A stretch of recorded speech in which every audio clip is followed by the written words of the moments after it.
उन्होंने कहा कि जो तोड़ फोड़ में शामिल थे वो हमारे लिए बच्चों के समान ही है। यह खबर कल हमारे कार्यक्रम डीएनए में गलत संदर्भ में प्रसारित हो गई थी, जिसका हमें खेद है।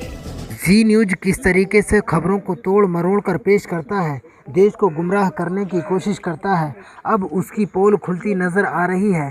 इस बार जी न्यूज़ ने राहुल गांधी से पंगा लिया है और ये अब पंगा जी न्यूज़ को भारी पड़ता दिखाई दे रहा है, क्योंकि जिस तरीके से राहुल गांधी के बयान को तोड़ मरोड़ कर पेश किया है, अब उस पर एक्शन की तैयारी की जा रही है। दरअसल राहुल गांधी केरल के वायनाड गए थे। राहुल गांधी वहीं से सांसद भी हैं। वायनाड कांग्रेस ऑफिस में कुछ असामाजिक तत्वों ने तोड़फोड़ की थी। इस पर पत्रकारों ने सवाल पूछा था। उसके जवाब में राहुल गांधी ने कहा था कि ये अपने ही बच्चे हैं, इनसे गलती हो सकती है, इनकी मानसिकता अलग हो सकती है, हम इनके खिलाफ इस तरीके की कोई कार्रवाई नहीं करेंगे। लेकिन राहुल गांधी के इस बयान को जी न्यूज़ ने उदयपुर की घटना से जोड़ दिया और जी न्यूज़ ने अपने डीएनए में चलाया कि राहुल गांधी ने उदयपुर के हत्यारों को बच्चा बताया है। हम आपको राहुल गांधी का वो बयान फिर से दिखाना चाहते हैं जिसमें वो उदयपुर हत्याकांड के आरोपियों को बच्चा बता रहे हैं। आज ये आपको तय करना है कि ये लोग बच्चे हैं या आतंकवादी हैं। तो सुना आपने कैसे जी न्यूज़ के रोहित रंजन ने नफरत फैलाने की यानी झूठी खबर को प्रसारित किया। अब जैसे ही झूठी खबर प्रसारित की जी न्यूज़ ने, उसके बाद बीजेपी की तरफ से सुब्रत पाठक, राज्यवर्धन राठौड़ जो बीजेपी के पूर्व मंत्री हैं, और इसके अलावा कमलेश सैनी ने इस ट्वीट को पर ट्वीट किया और उसे फैलाया। उसके बाद कांग्रेस अपनी हरकत में आई और कांग्रेस के प्रवक्ता पवन खेड़ा ने कहा कि हमारी शराफत को हमारी कमजोरी मानने की गलती करने से पहले सोचना चाहिए था। ये मुद्दा यही नहीं समाप्त हो जाएगा बंधु। यानी कि अब कांग्रेस ने सीधी सीधी बीजेपी को और जी न्यूज़ को धमकी दी है और कार्रवाई के संकेत दिए हैं। ट्वीट के बाद जैसे ही कांग्रेस हरकत में आई तो डीएनए और जी न्यूज़ के हाथ पैर फूल गए और थूक कर चाटने पर मजबूर हो गया। जो मुहावरा है थूक कर चाटना, और उसको वो सही साबित जी न्यूज़ पर हुआ। अब वो थूक कर चाटने पर मजबूर हो गया।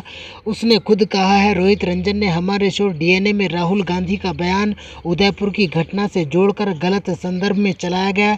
ये मानवीय भूल थी जिसके लिए हमारी टीम क्षमा प्रार्थी है। इसके लिए हमें खेद है। जी न्यूज़ की इस फेक वीडियो का अल्ट न्यूज़ ने भी खुलासा किया है। अल्ट न्यूज़ की तरफ से ट्वीट में लिखा है कि जी न्यूज़ ने दावा किया है कि राहुल गांधी ने उदयपुर हत्याकांड के आरोपियों को बच्चा कहा है।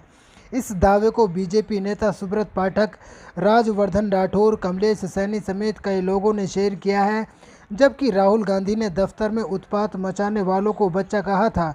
उसी के जवाब में पवन खेड़ा ने रीट्वीट करते हुए अल्ट न्यूज़ पर लिखा कि वह तमाम भाजपा नेता जिन्होंने राहुल गांधी का फेक वीडियो प्रसारित किया है, वे देश भ्रमण के लिए तैयार रहें। उन्हें कई शहरों की अदालत के चक्कर लगाने पड़ेंगे। जी न्यूज़ की इस खबर को बिना सोचे समझे बीजेपी के कई नेताओं ने ट्वीट किया, शेयर किया। उसमें प्रमुख नाम है राज्यवर्धन राठौड़, जो केंद्र में पूर्व मंत्री भी रह चुके हैं। उन्होंने ट्वीट में लिखते हुए कहा कि उदयपुर हो या वायनाड, जेएनयू में अफजल हम शर्मिंदा हैं और भारत तेरे टुकड़े होंगे। गैंग के साथ खड़ी रहने वाली कांग्रेस का चरित्र वही रहता है। जिहादी आतंकी की विष बेल का बीज किसने बोया, किसने सींचा, खुद सोचिए। अब हम राहुल गांधी के उस बयान को भी आपको सुनाने जा रहे हैं जिसको जी न्यूज़ ने गलत तरीके से जनता के सामने पेश किया है।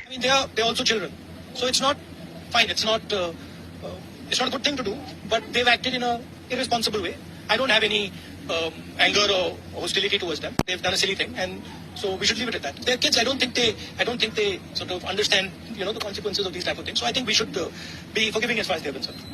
लेकिन अगर राहुल गांधी उन आरोपियों को बच्चा कह रहे हैं तो सोचिए फिर ये क्या संदेश लेकर आगे जाता है।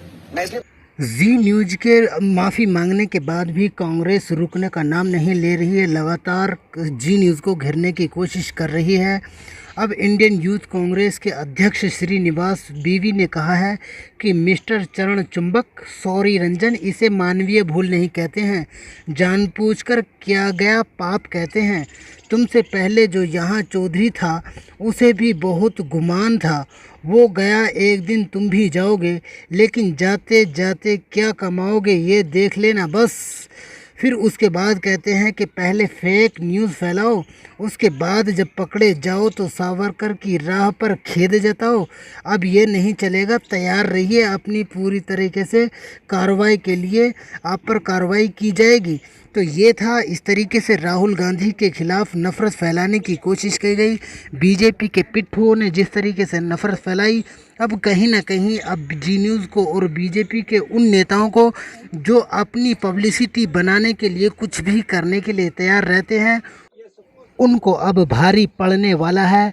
अब देखने वाली बात यह होगी कि कांग्रेस इन पर क्या एक्शन लेती है या इन्हें ऐसे ही माफ़ कर देगी, ये वक्त बताएगा। फ़िलहाल हम इस वीडियो को यहीं पर ख़त्म करते हैं। किसी और अन्य मुद्दे के साथ हम आपके साथ फिर हाजिर होंगे। तब तक के लिए धन्यवाद।